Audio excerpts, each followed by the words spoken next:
Hi guys, today on I Cook and Paint, we are making these gooey chocolate chip cookies. My sister's friend Colette gave me this recipe when I was like 12, and I've been making them ever since. They're that good. So I have here some all-purpose flour, and I'm gonna add to this some baking soda and a little bit of salt, and I'm gonna mix that together until it's really well combined, and then I'm just gonna set it aside for now. So in a larger bowl, I have some butter and shortening, and I'm gonna cream them together until they're nice and light and fluffy. Make sure these are at room temperature, it'll be so much easier for you. Now I'm gonna add in some white sugar, and then I'm gonna measure off some brown sugar, pack it on down, make a big mess like what I'm doing, dump it on in there, and get this nice and creamed together really well. Make sure you scrape down the sides of that bowl to make sure everything gets really incorporated. And you can get this printable recipe on my blog, just follow the link down below, and don't forget guys, I cook and paint, so check out my paintings while you're there. I love painting food, especially chocolate chip cookies, so yeah. Next, I'm gonna add in 2 eggs, one at a time. I wanna make sure that first one is really well beaten in before I add in the second one. And use room temperature eggs, everything works out so much better that way.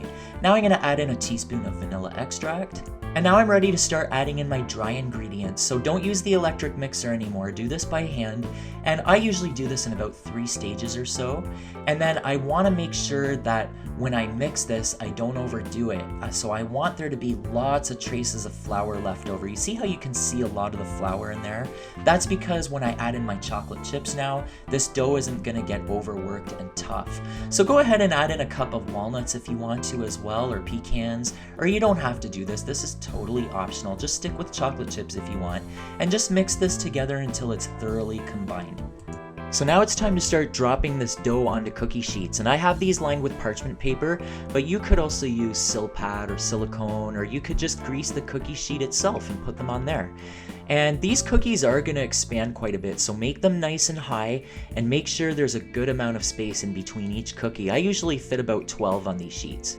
Okay, now bake these in a preheated 350-degree oven for 8 to 12 minutes, and that all depends on your oven and how you like your cookies. So if you like your cookies more on the crispy side, bake them for a little bit longer, and this is how they should look when they come out. They should be a little bit golden brown around the edges, and I usually like it when they're a little bit glistening on the top because they do keep cooking when they're on the sheet.